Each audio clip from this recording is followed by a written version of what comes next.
Hello, welcome to your new moon and solar eclipse in the sign of Gemini special tarot reading. We are going to talk facts, and if you see me looking down specifically over here, that's because I've got my notes. This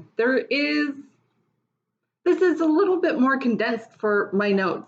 For what I normally take for when I do any notes when it comes to special celestial or astrological events. I do take copious notes and go through them and put together what fits, what feels right, what doesn't, what might be a little bit way out one side left or right, or too much of a person's or an article writer's personality or personal opinions. I try to take those out and just bring in the facts, because personal opinions, well, we know what opinions are like, right? Everyone's got one, and we know what we can compare that to as well.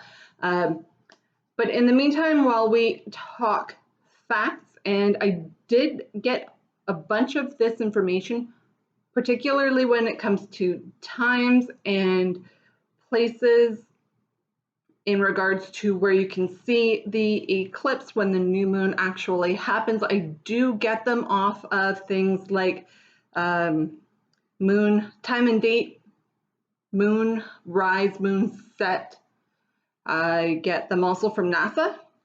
And then when it comes more to the astrological, more spiritual aspect of things, I go to a number of different places for that information. And one of them we are going to talk about. So I am going to give a shout out to the Cosmic Prescription, or Cosmic RX. Not 100% sure how they say it. I haven't seen any of their videos, but I do subscribe to their newsletters because I just love the way that they send out the information. So shout out to Maddie and Audrey for all your good work. Love it. And we will definitely be referencing them when it comes to big energy that is coming in on Friday. But we have to get through this new moon and eclipse first. So while we get through, I'm going to say kind of the more shadowy side of things, using the Threads of Fate Weaver Edition. This is the Lumen Oracle. I know you've seen me use these cards before. I have used their Tarot Threads of Fate version cards as well. So let's, while I shuffle, get what kind of shadowy energy should we be looking at with this eclipse? So stats. Let's talk the numbers, the hard scientific fact when it comes to this eclipse and new moon. Now, you always have to double check your sources when it comes to dates and times. So all dates and times I am referring to are happening in the Eastern Standard Time Zone. So if you're not sure what kind of cross-section of where that is, if you're in Canada, that's the same time zone that Toronto and Ottawa are in. Now where I am is like 1,500 kilometers north of them, but we still are in the same time zone. And for those of you who are in the States, New York City is your reference point for the Eastern Standard Time Zone. Now, some places, or some sites, I should say, have been saying that the new moon happens on June 10th with the eclipse happening on June 11th. That is not the case unless you happen to be straddling a time zone in which when the solar eclipse is happening, such as possibly Australia, but they would not be seeing the solar eclipse anyway. They will be feeling the energies. Or maybe parts of Russia might be in might be June 11th by the time that all of this is said and done. However, here are the stats. I am going to keep shuffling, but I want to make sure I can be heard when it comes to this information. The moon moved into Gemini on Tuesday, June 8th at 4:48 p.m. Standard Eastern Time. Now, the moon generally stays in a sign for about 2.5 days, which means by the time that we have the eclipse that starts at 5:40 a.m. Eastern Time, which is literally about 6 minutes before sunrise, that is when the eclipse starts. The eclipse will end at 6:38 a.m.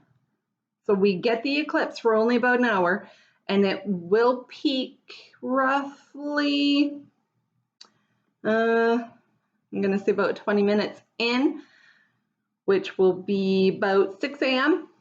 Standard Eastern Time. This new moon occurs at 6:52.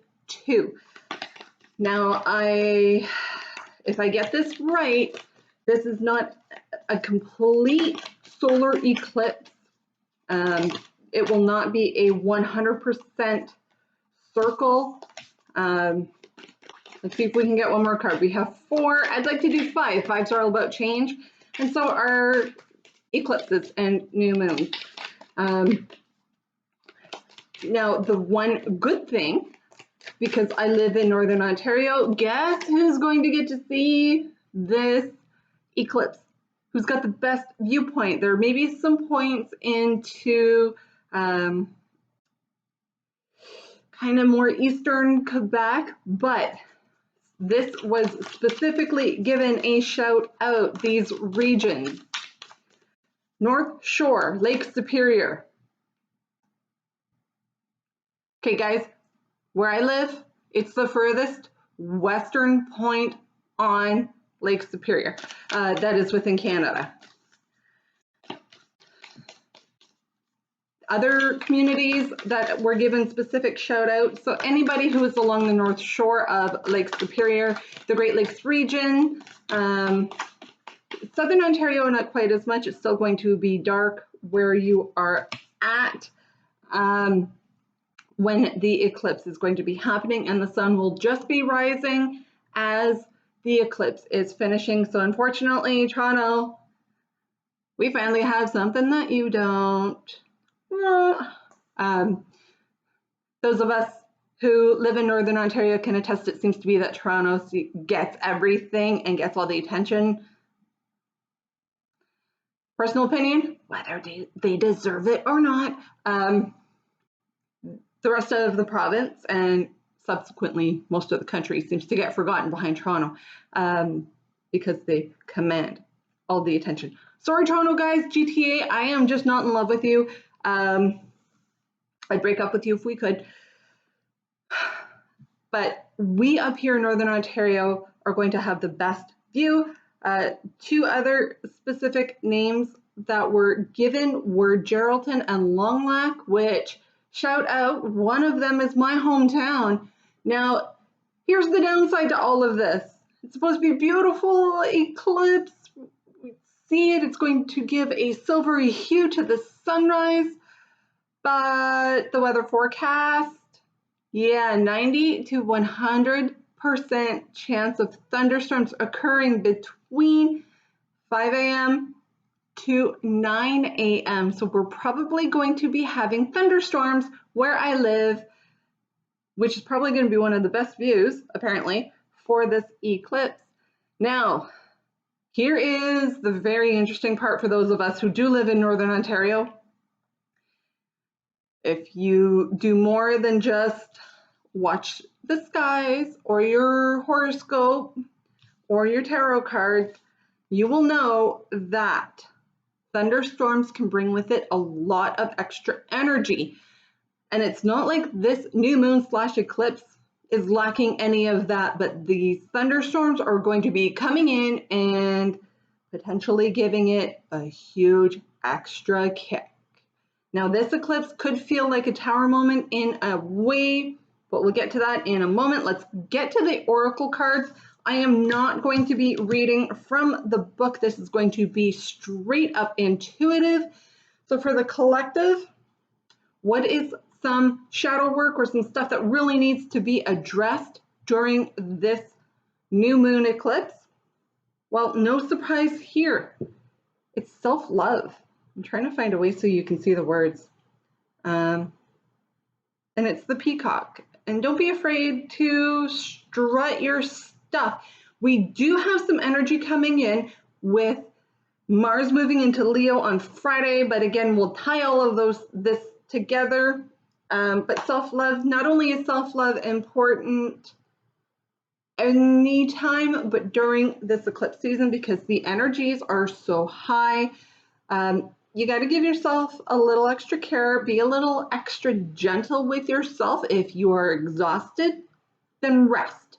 I have been absolutely wiped out today. So I took a nap, and instead of running around and worrying about trying to get my household put together so I can put it on the market for sale, yeah, I'm just taking it easy. I'm doing this, I'm talking to you guys, and I wanted to get this out before the new moon starts or has already happened, just to get some of the more correct information out there. And if you wanted to start your manifesting early, the moon is already in Gemini. It has been there since yesterday afternoon. So go ahead and start thinking of the things that you want to bring in and manifest. And this particular moon, an eclipse cycle, does want us to be explicitly and abundantly clear. Now, with Mercury in retrograde in the sign of Gemini as well, which is a whole lot of Gemini and it's a whole lot of communication, you may want to start writing out point by point what it is that you want to be bringing in and what you want it to look like. Now, with most manifesting, it's like, okay, just envision it and feel it and then send it out there, put it out there. This time it wants us to be explicitly clear. It wants to be, it's all about communication this time around. And excuse me, how we put it out there. But you do have some time to start jotting things down, start writing it down, so that tomorrow, once everything has kind of occurred, because it is happening kind of early morning, if the weather was going to be good, I was going to have to get up a lot early in order to try and catch it. But when you do start your manifesting for tomorrow, for your new moon rituals and whatnot, that's when you can start getting explicitly clear, get it down to the last detail. Geminis are usually seen to overlook details, but with Mercury in retrograde, that's where we go back and look at the details we missed to bring it in this time. So Mercury retrograde, revisit, review, revise, rewrite. Boom, there you go. That's what Mercury retrograde is about.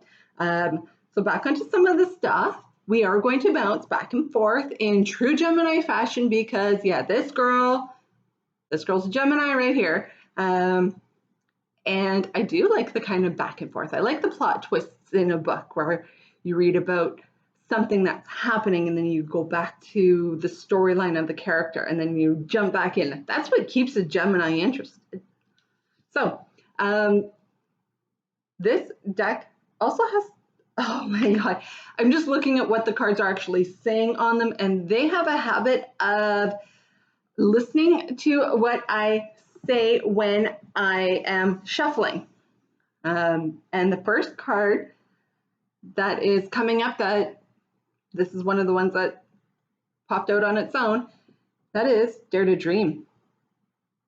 Clutch that gem. That gem is your dream. And dare to go for it. Dare to grab it. Love it. Love it, love it, love it. Don't forget to give yourself self-care during all of this time. Give yourself compassion. Be compassionate with others as well. A lot of people are going through tough times right now. And whether those tough times are you're just looking to start a new chapter in your life, a new adventure, or you've been working yourself crazy because you're an essential worker. Maybe your next door neighbor or your partner or family member is an essential worker and is working themselves crazy over the last year and a bit. So give yourself compassion and give others compassion. There is such a lack of this in the world, and that is an observation, not an opinion. So dare to dream. Be compassionate. Give yourself self-love. Don't be afraid to get a little adventurous. There's some sacred sexuality. Like I said, I'm trying to find the right spot so you guys can see this without the light glaring on it and kind of drowning it all out. But sacred sexuality. This is something that is very sacred to you. It doesn't have to necessarily be about your sexuality or sex. It's just something that is very sacred that you hold on to very dearly. And I do feel that the dare to dream, that these two guys here, they are hand in hand. Your dream is what you hold on to dearly, and you may not be speaking about it a lot with other people, but dare to dream. Hang on to what is sacred to you. Don't be afraid to release, because if you don't, this is where the eclipse is going to come in and is going to basically give us tower moments if we don't start doing some of this stuff. And you are going to find out while we start getting our tarot cards in just a moment or two, what more of this eclipse is wanting us to bring in. But releasing, time to let a lot of that go. The last eclipse in May did want us to start doing this, releasing, whether that is releasing old ideals, ideas, projects in particularly. It's about endings. It wants us to release things that we aren't going to finish, that we're not going to do, things that have run its course, jobs, friendships, relationships, habits. It's time to let all of this stuff go. And then finally, before you do your manifesting and you dream, take a moment to reflect and look back. Now, this is Mercury retrograde, like we just spoke about. This is that energy coming in. So don't forget to look back, release, review, reflect, revise, get ready to rewrite when you start your manifestations. So the peak of the chaos is exactly what I've gotten written down here as the first line of my notes. Peak of chaos of Mercury retrograde and the eclipses.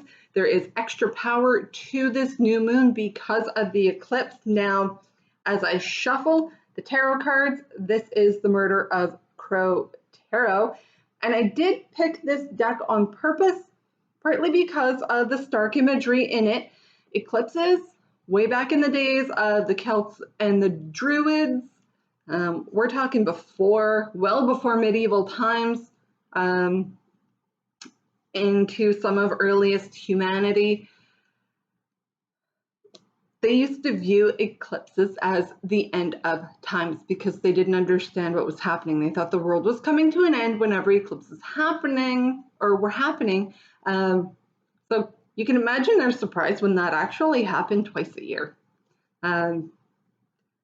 Although we don't get to see all of the eclipses, generally it's every second year we get to see the eclipse depending on your hemisphere. This year, it's the Northern Hemisphere's turn. Next year, the solar eclipse will be, or at least the June eclipses roughly is when they have eclipse season. So we have a springtime eclipse season. We have a later fall eclipse season. Southern Hemisphere, you guys have it. It's in reverse. So when we have our winter eclipses, you have your summer eclipses. But they used to see eclipses in from early humanity up until even more recent times into the 1800s and early 1900s, they were seen as end of times. They thought the world was ending because they didn't understand that it's just the orbit of the Earth and the Moon getting into each other's way when it comes to blocking out the light of the sun. So let's get our messages for this new moon in Gemini with the solar eclipse. And I do read reversals. Not all tarot readers do. So, sigh. I know this is a lot. There's a lot going on in this next few hours. We haven't even started to touch upon Friday's energies. So I am going to read a little bit from my list so I can stay on track and just kind of get through this. We'll power through it, then we'll get into the cards. So this eclipse is going to bring or potentially bring sudden new beginnings. Here's your tower moment. Don't be surprised. So far the tower hasn't shown up, but I'm not done shuffling. We do have a couple major arcanas though. So major arcana, major energy, and that is exactly what this eclipse is all about. Use the energy to get hyper-focused. Ask yourself a lot of questions about what it is that you want as a new beginning. Now again, this could be something as simple as you want some help with new habits. Maybe you are looking for something a lot more substantial than that. But it's time to get super clear when setting your intentions, as they may come in suddenly and they may be coming in with a bang. And I don't mean a huge clap of thunder. I mean like a car driving into your house kind of bang, or conversely, a tower moment kind of bang. Be ready for dramatic shakeups, good, bad, ugly. If your foundations are not strong and you're not willing to kind of roll with the punches right now, because this year is all about rolling with the punches, whether you want to or not. This eclipse is going to have a way of having a clear sense of things that may not be positive. This eclipse wants us to shut the door on things that are not positive. It wants us to end things out that have become stagnant or stale, that are going nowhere. That book. This was literally an example that was given in May. That book that you got partway through and you never finished reading. Well, you know what? It's time to either finish reading that book or put it away or give it away.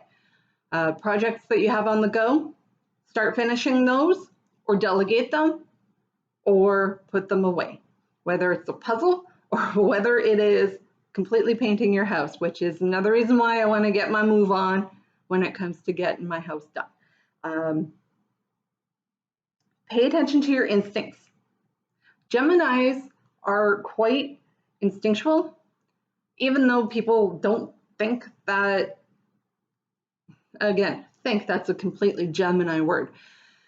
People don't think Geminis are often that intuitive, but they are. We've got the devil on each shoulder. We've got a devil on one shoulder. Sometimes it is a devil on both shoulders, but we have the angel on one and the devil on the other. We have that all the time. We have that going on in our brains all the time.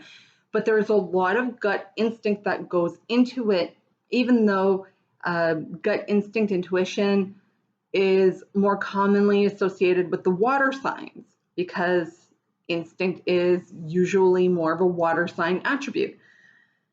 But pay attention to your instincts when it comes to this, when you are writing your stuff out, when you are reviewing it, when you are getting ready with your manifestations, because if it no longer feels right, maybe that's what you need to be releasing. If what you are wanting to call in, if it's not necessarily sitting exactly light. Now, how do I do this? This is just for me, and you can give it a shot and see how it works for you. If I'm trying to make a big decision, I literally call in the energy and think about, how does this feel? How does this feel to me? How does this decision sit? And the energy usually comes in right about here. And if my stomach starts to turn or feel really sour, almost like I'm going to be ill, then that's a no. That's a heavy feeling. That's not it. If it feels like a huge weight or a ton of bricks on my chest, then that's a no. That's not it. But if it sits here for a minute and then it just kind of releases, or it feels like my heart is kind of coming out of my chest, and not in a like it's going to beat out of my chest with anxiety. It is like my chest is opening up and releasing and allowing the energy to come in, then that's a positive thing, and that's a yes. So that is just a quick intuition kind of check-in for you. If you've never really tapped into your intuition, try it. See how that feels for you, and you can look at things where you already kind of have an idea of which way you're leaning towards, and see if the way you're leaning, if that actually sits right with you. Because you may be thinking something or thinking of going a particular direction, and then deep down inside your gut's trying to tell you, it's throwing all these roadblocks up for a reason. And it's trying to tell you that maybe that's not exactly the right direction. And that's where you review and you revise and you rewrite, and then you check in again. And if it feels better, then you're on the right path. So there are a lot of significant changes that are coming in with this moon and eclipse. Signs to be on the lookout for. Remember what I said I wasn't done shuffling? Yeah, there's the Tower card. And I just noticed there's a Raven. He's getting that out of Dodge. I love it. Love it, love it, love it. So signs, all mutable signs, astrology signs, if you know what energies are around it. If you're mutable, which means you're not really stuck in certainty. So like, who's Leo is a fixed sign. They like certain things. They're not as flexible, for lack of better words. They won't be quite as affected unless they have a lot of Gemini in their chart, particularly their moon rising, as well as their sun rising, obviously. I'm not grabbing those guys because I accidentally threw them, although the Six of Swords was on the bottom. I wouldn't mind that one after the Tower card. But all mutable signs, particularly if you have them in your sun, moon, rising. Gemini, Virgo, Sagittarius, and Pisces. I'm surprised Libra's not on there, but I do believe they may be a cardinal sign. You, as in terms of energies, can expect to be a lot more spontaneous, because nobody's more spontaneous than a Gemini. I'm going to be honest. I used to literally just pack up and go on a whim, and I can't wait to do that again. Being more talkative, expressive, and wanting to be a lot more social. Geminis are the social butterflies, and it is no coincidence that in Ontario, socially, things are starting to open up on Friday. Now, there is a bit of a wild card with every eclipse. This is your Tower moment, where some people this eclipse is going to sit quite well with. Other people, could be a wild card. You never know. You may actually, your house may actually be struck by lightning. The last major thunderstorm we had in my region, there were 2 houses that were literally struck by lightning. Actually, one of them was a garage, but the house caught on fire and completely burned to the ground, whereas fortunately, the other family were able to save the residents. They were able to put the fire out with minimal damage caused. But like I said, this new moon eclipse combination, it is going to turbo boost or super boost your manifestations, because whenever you have an eclipse, there is always a significant moon event happening with it. And with that, it is going to supercharge that moon's energies and what's happening with that moon. And we can be expecting this to be going on for at least a year. We will have 2 more eclipses happening in late November into December. I don't have the exact dates, but the way that the moon cycle has been going, full moon have been happening closer to the end of the month, usually between the 25th to the 29th-ish, that rough week. And then the new moons have been happening almost exclusively 9th, 10th, and 11th of each month so far this year, and this month is no different. We may be feeling a bit destabilized. Now, this is going to be after that tower moment. That tower moment is, if it comes in, it is coming in to show us where our foundations are weak and need to be stabilized and refortified, for lack of a better word. But we may be feeling like we have been struck by lightning and we've been destabilized. The energy, dynamic and supercharged. Here's where the thunderstorm energy comes in.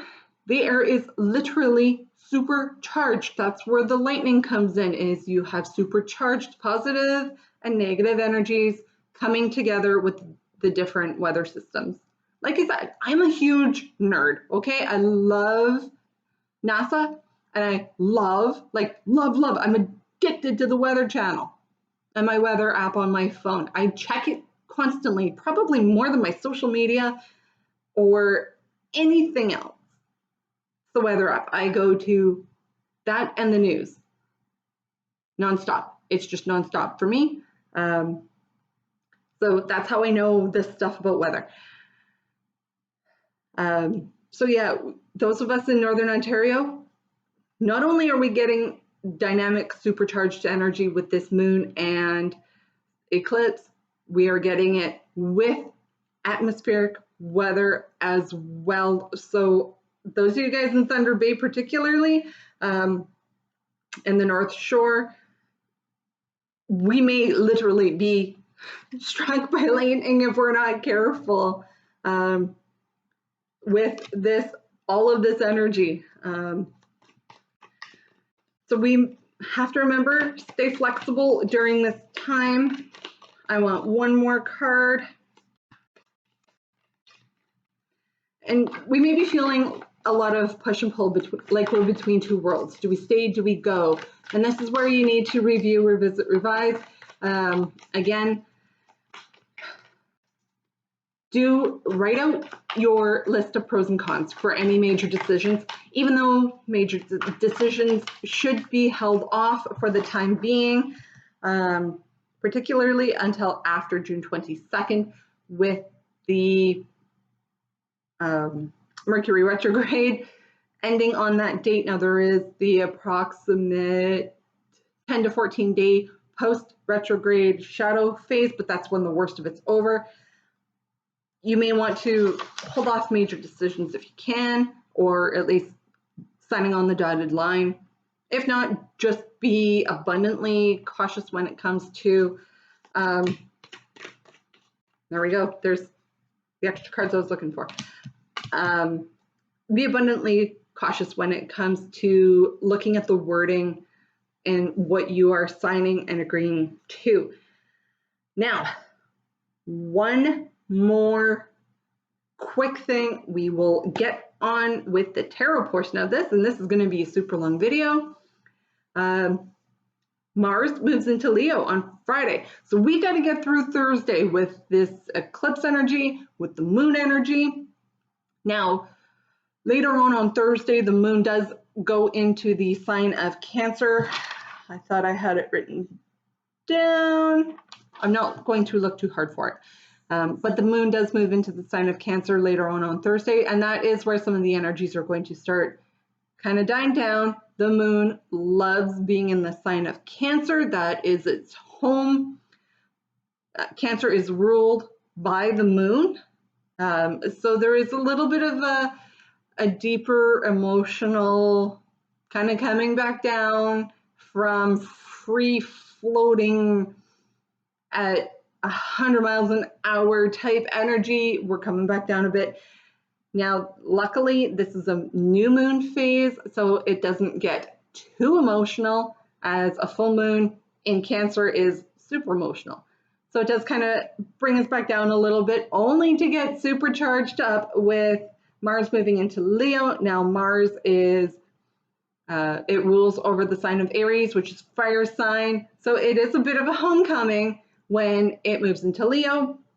And that's where it is time to unleash, get wild, and celebrate. Have fun, be playful, be passionate. Don't forget, the sun is still in the sign of Gemini during all of this.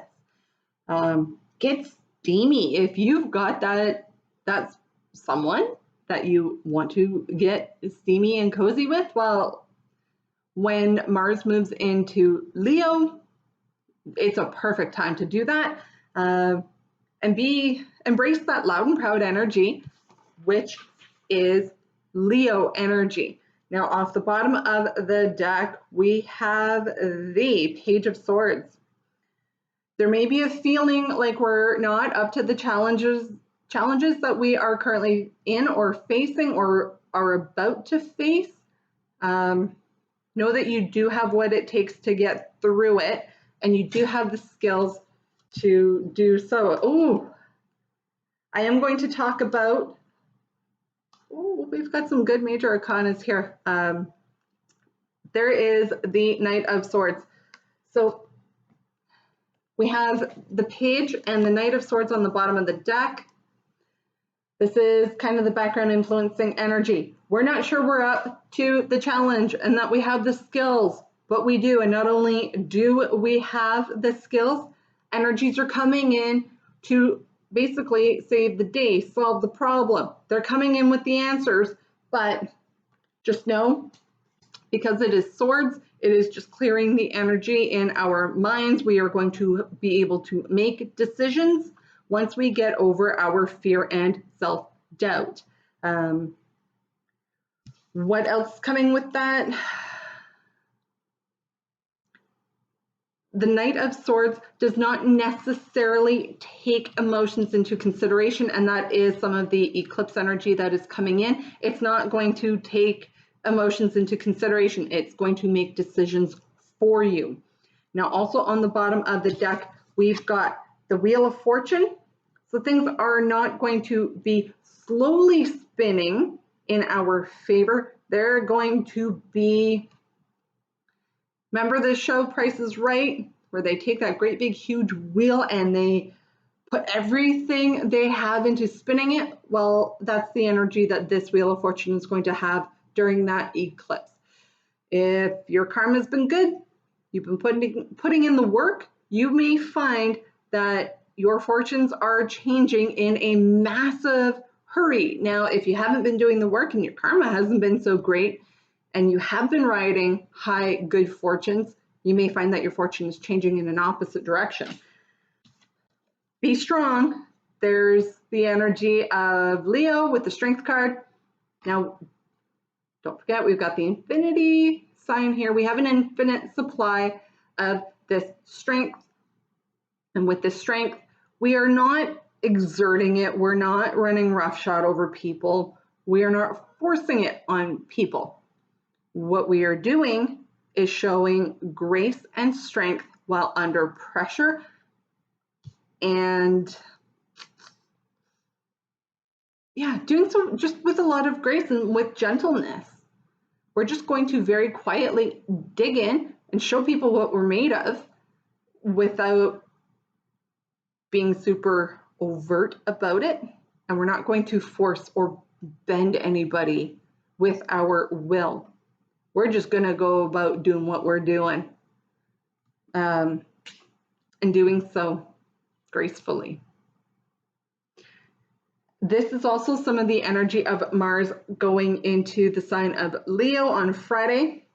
And remember what I said about the moon going into the sign of Cancer? Well, this is another Cancer card. This is the Chariot. So this is more movement. We do already have the Knight swooping in to save the day, which is air energy coming, rushing in. There's movement there. We've got the Wheel of Fortune. There's movement. We've got Strength. That's not really movement. The Chariot is definitely movement, and it is movement forward.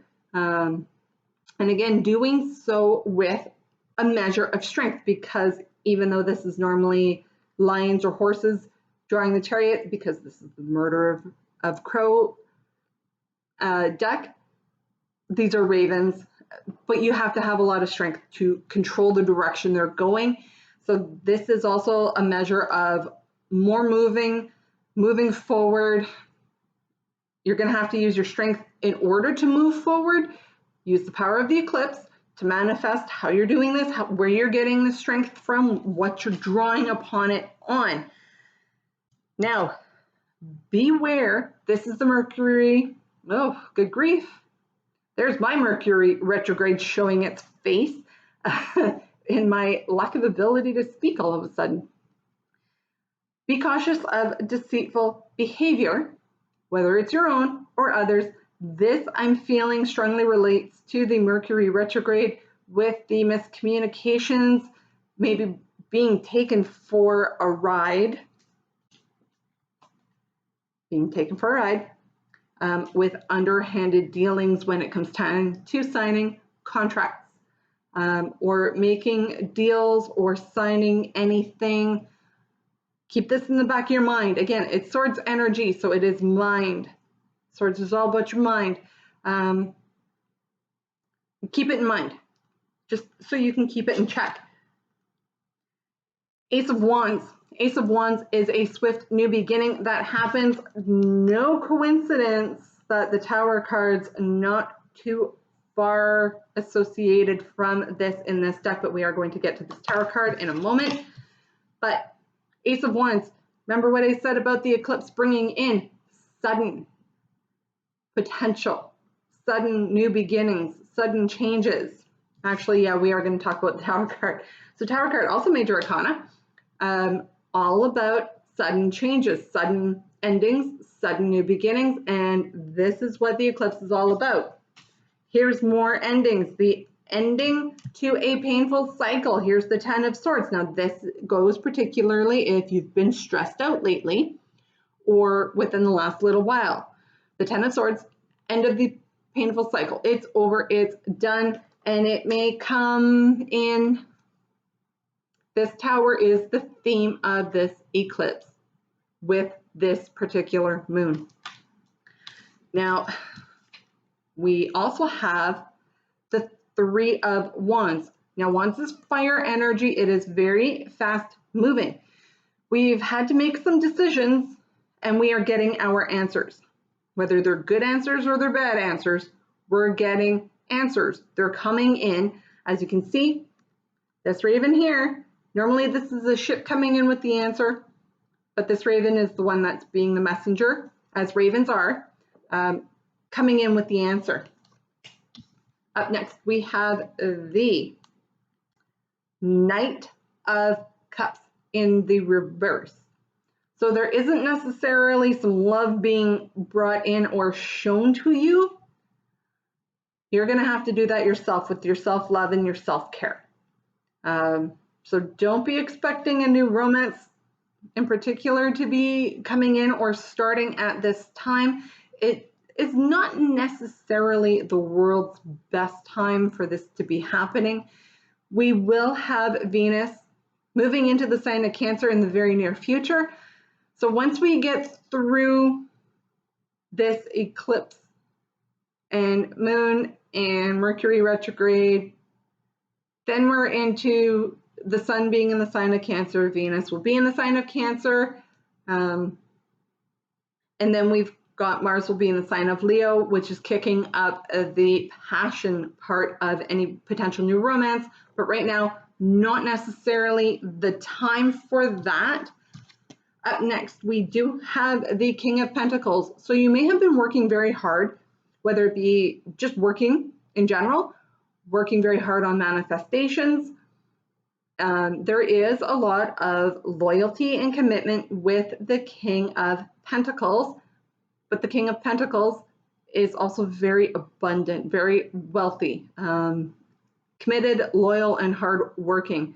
So keep working hard, keep plugging away, particularly when it comes to bringing in all of the good things that you want. We're tired of being patient. We're done. And this stagnant energy with the hanging man, it's moving out.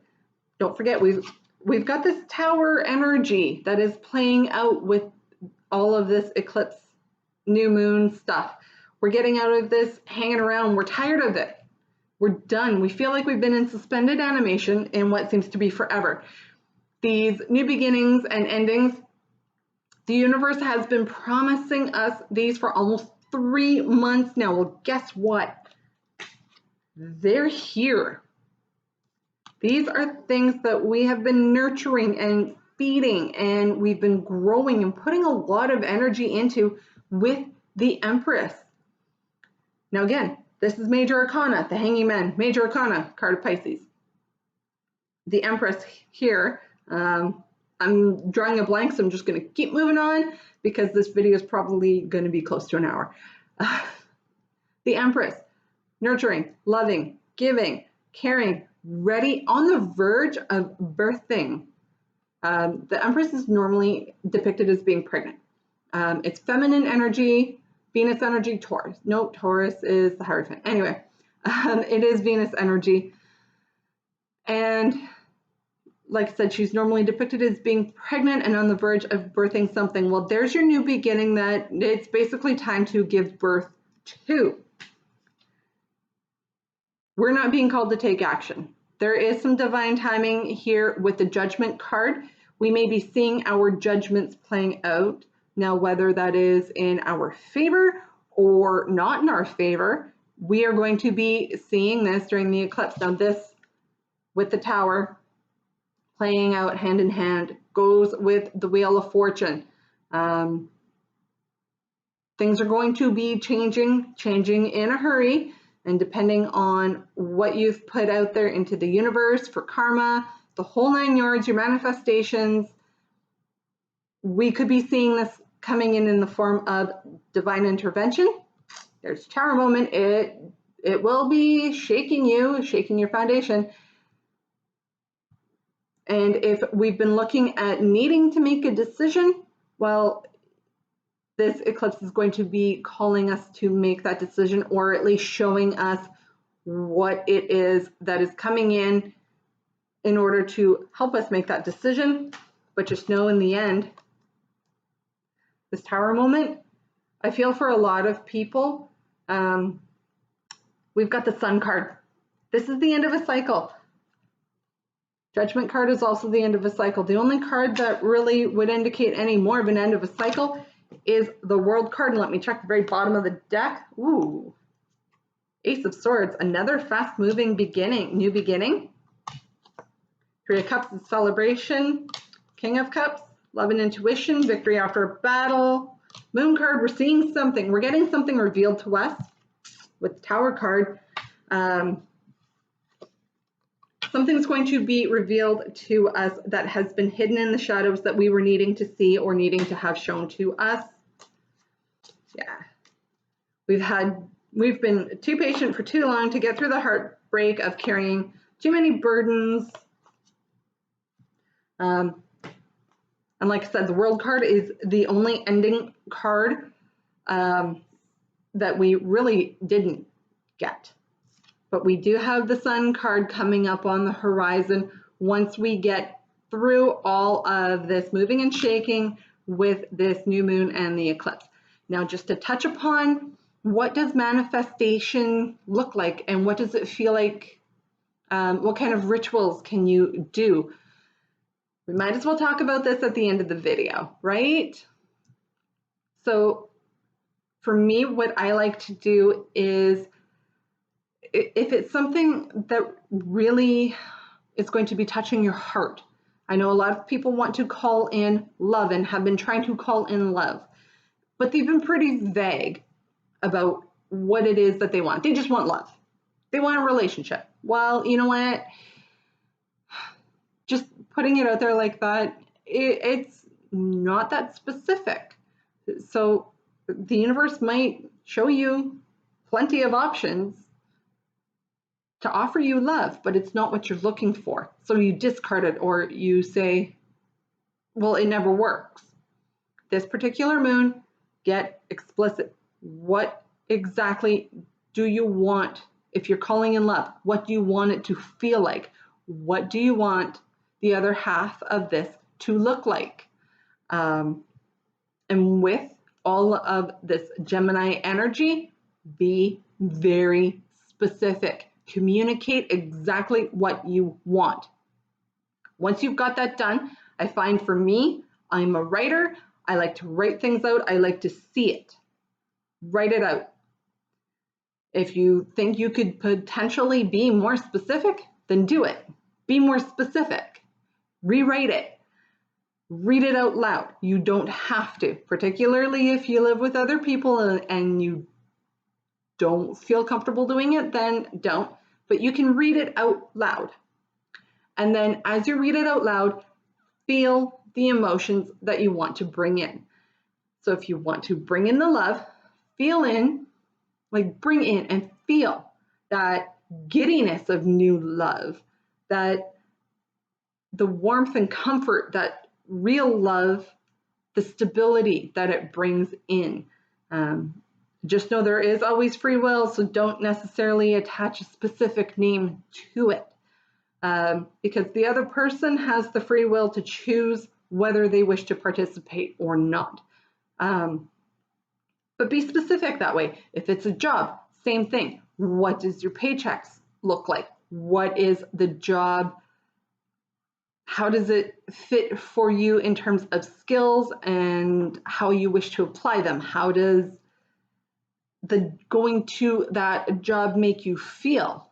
Does it make you feel excited to get up and go to every day? What kind of stability are you looking for financially? Maybe it's just simply a promotion or a raise in terms of a job, if that's what you want to call in. Same thing. Write it all down, specific, point by point. It doesn't have to be eloquently written, long paragraphs and sentences. It can be point form. It's just got to be very specific. Write it all down, read it out, hold it, literally hold it to your heart. Feel what you want this to feel like, and then let it go. And I do these things. Now for me, what I like to do before I do it is I like to smudge. You can sprinkle salt on the floor and sweep your floor. You can use mantras. You can use incantations. You can do cleansing spells. Beforehand, if you do spell casting, after you cleanse, do your manifestation. That may help you clarify your spell, particularly if you've done one before and it hadn't worked. This is where you go review and revise it and tweak it so it can be more specific. And then meditate on it if you like to meditate. If it's not your thing, it's not your thing. It can be very difficult to do. But then let it out there. Let that energy out there. Once you've called that energy in, sit with it for a minute. It doesn't have to be meditating for hours on end or sitting with that energy all evening or all day. You literally just need a few minutes to do this. Now, the more energy that you can put behind it, the better. And if you only need a minute to do that, then that's all you need. Put it out there. Write or fold your papers up and tuck it away. Tuck it away maybe in a book or a photo album. Some people like to put it under their pillows with a piece of selenite, or any type of crystals that are drawing in. Be careful with crystals though, particularly with drawing in, because some people, if you're sensitive to crystal energy, that can disrupt your sleep. If you're putting stuff under your pillow, if you have large pieces of crystals, that again can disrupt your sleep. Now, if you're like me, I am a very restless sleeper, and I find that if I put crystals and stuff under my pillow, They end up behind the bed on the floor. I pull them out and I end up waking up because I'm laying on them and they're stuck to me, and find them in the sheets when I strip the bed to do laundry. So me sleeping with crystals in my bed, not a good idea.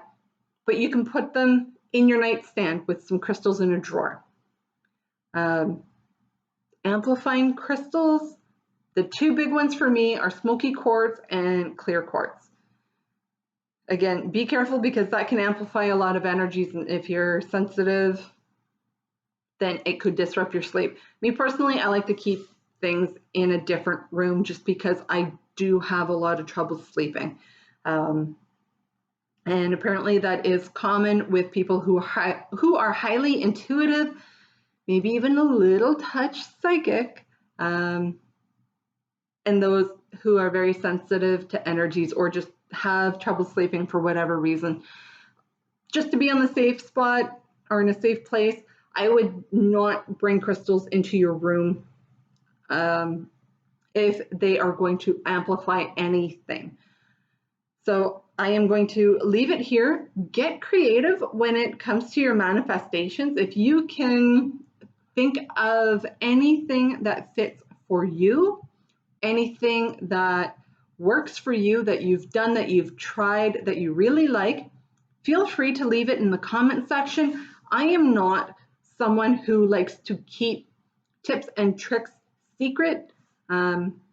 I know when I've been going through my learning process with all of this, which I still am and probably will be till the end of my time, always learning something new when it comes to anything spiritual, tarot cards even. I like to watch other tarot readers to get a feel for what they do, and sometimes you pick up just one simple keyword that changes the way that you interpret a card.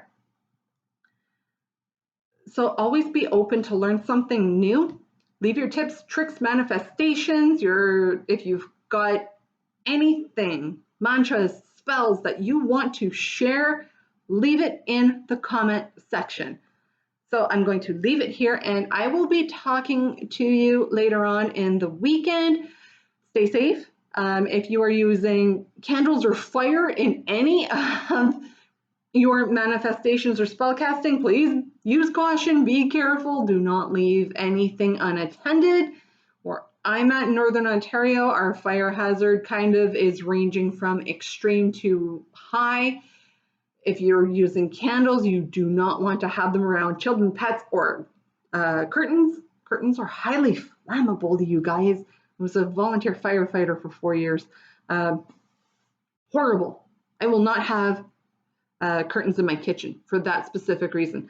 So I am going to leave it here. Please share any tips, tricks, comments, anything that you would like other people to know that you wish you maybe knew the first time that you started out with any of this. And I will talk to you for the weekly reading coming up on Sunday. So I'll talk to you soon.